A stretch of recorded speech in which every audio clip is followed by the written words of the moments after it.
Hello दोस्तों, welcome back to my YouTube channel. तो आज मोस्ट इम्पॉर्टेंट क्वेश्चन आंसर की सीरीज़ में जो हम पेपर लाए हैं वो दोस्तों उस पेपर का नाम है हिंदी सिनेमा और उसका अध्ययन। दोस्तों ये जो क्वेश्चन पेपर है वो हिंदी जेईई का है जो कि बीए प्रोग्राम वालों के लिए इम्पॉर्टेंट है, जो कि 6 सेमेस्टर में है। ये एसओएल, एनसीवेब और साथ में रेगुलर वालों के लिए इम्पॉर्टेंट है। तो चलिए इसके मोस्ट इम्पॉर्टेंट क्वेश्चन आंसर देख लेते हैं। तो दोस्तों क्वेश्चन है, सिनेमा में कैमरे की भूमिका को रेखांकित करें।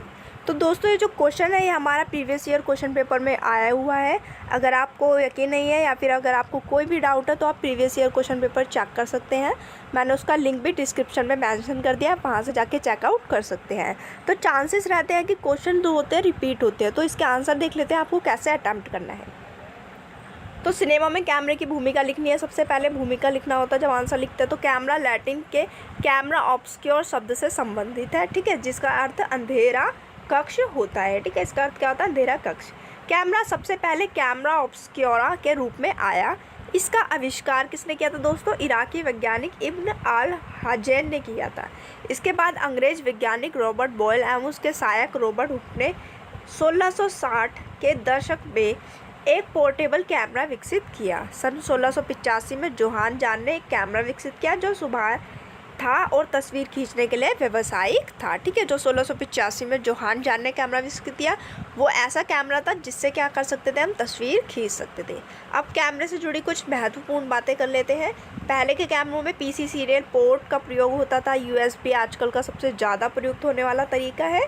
हालांकि कुछ में फायर वायर पोर्ट होता है। कुछ कैमरों में संयोजन के लिए यूएसबी एमएससी के बजाय यूएसबी पीटीपी बोर्ड का प्रयोग होता है। कुछ में दोनों का उपलब्ध होता है।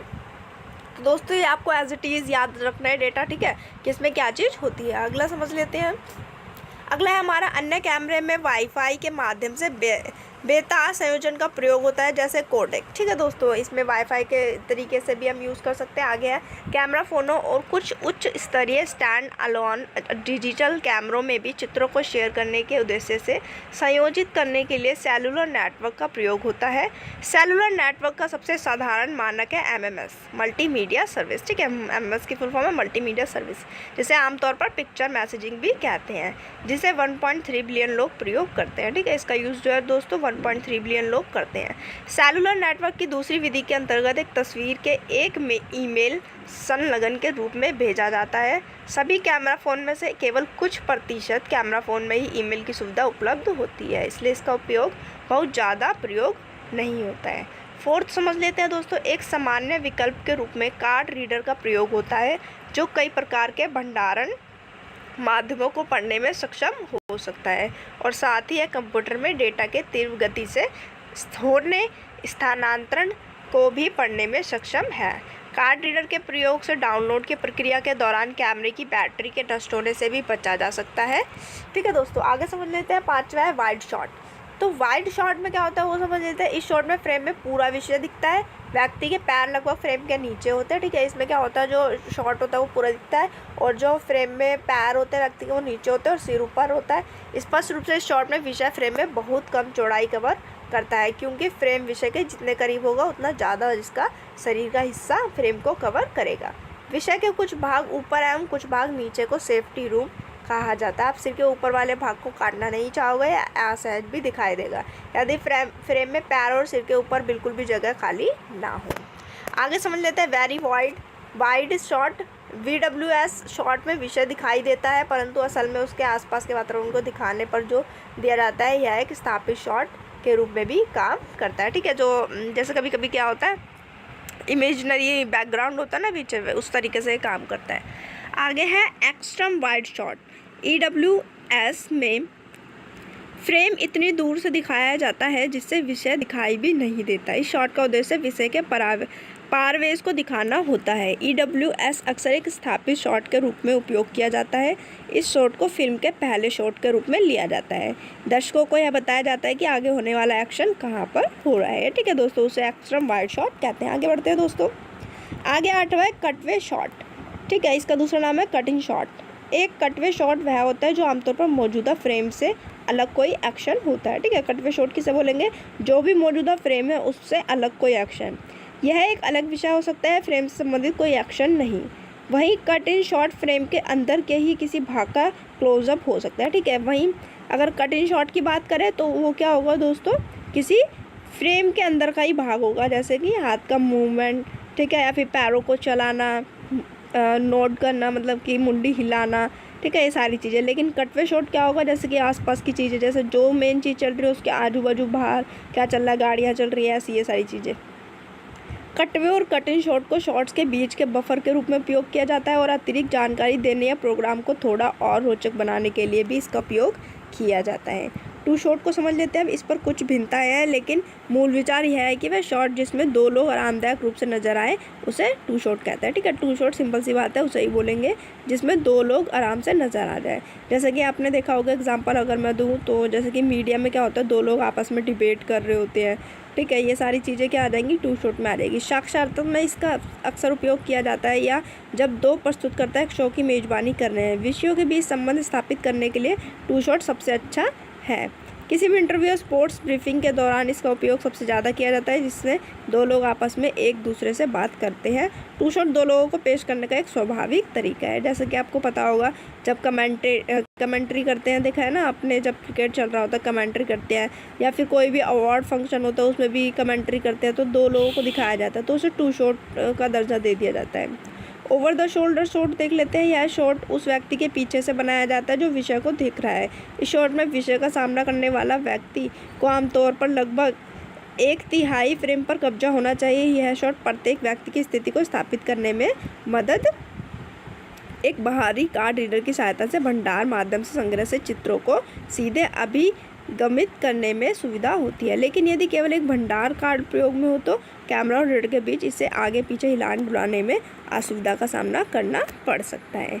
आगे समझ लेते हैं सिनेमा और कैमरा, मतलब दोनों की भूमिका आपस में समझ लेते हैं। तो जैसा कि आपको पता ही होगा, सिनेमा जो है कैमरे के बेसिस पे ही चल रहा है, तो कैमरे के बिना सिनेमा क्या है दोस्तों, अधूरा है, क्योंकि सिनेमा बनाने की प्रक्रिया ही कैमरे से होती है।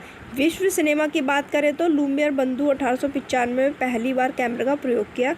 उन्होंने 45 सेकंड की पहली चलती बनाई। इससे पहले चित्रों को जोड़कर तकनीकी ढंग से चलाया जाता था।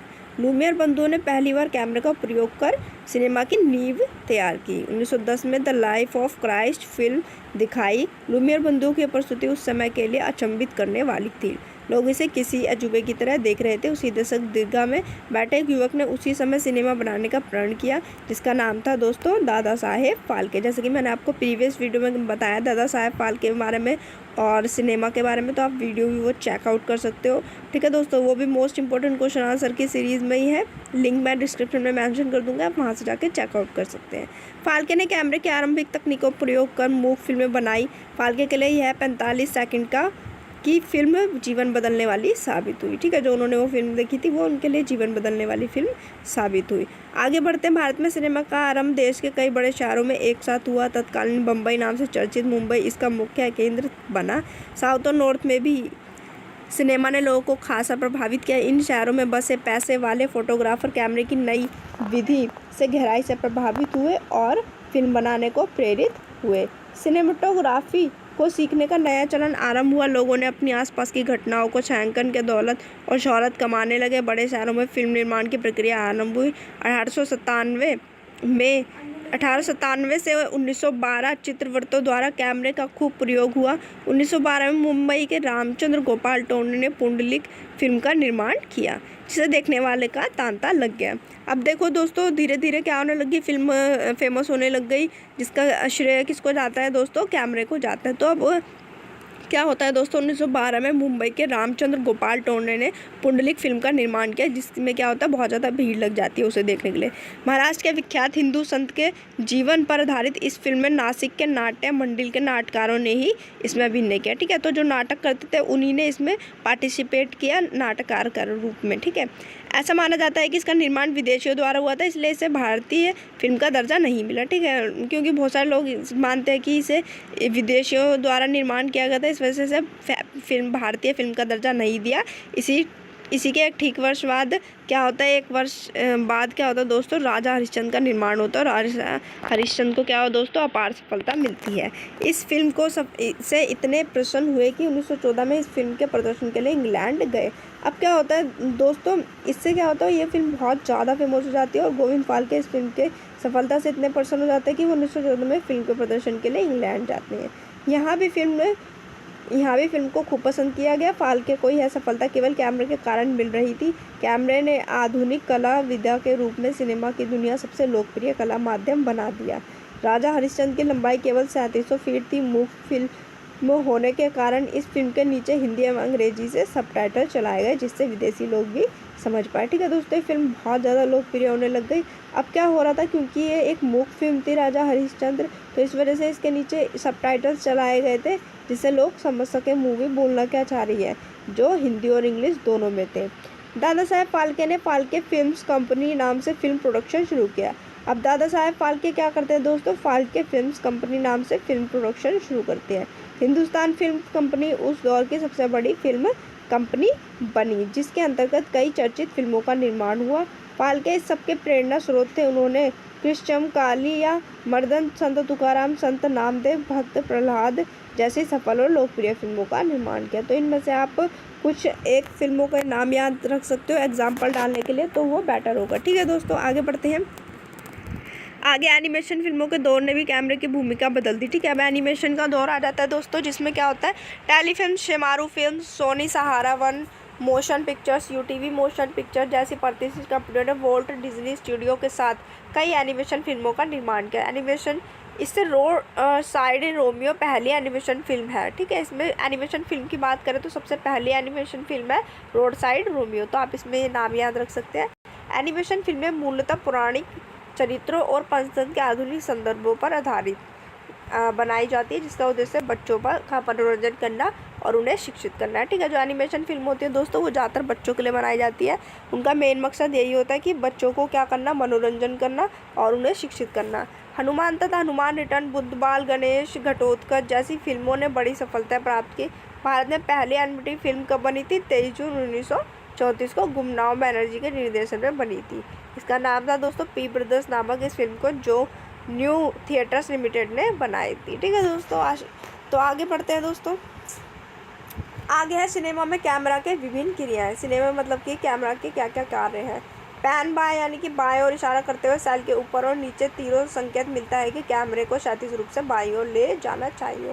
पैन बाय मतलब कि अब कैमरे को हमें क्या करना है, बाईं ओर ले जाना है। पैन राइट यानी कि दाईं ओर ले जाना है। जूम इन मतलब कैमरे के लिए जूम इन करने के लिए 4 इन्वर्टर पाइटिंग तीर सिग्नल पूरे दृश्य को शामिल करने से केंद्र में जूमिंग दिखाई देते हैं, यानी कि कोई भी तस्वीर है उसको क्या करना, पास लाना। जूम आउट मतलब कैमरे के लिए जूम आउट करने के लिए 4 बाहरी दिशा और सिग्नल।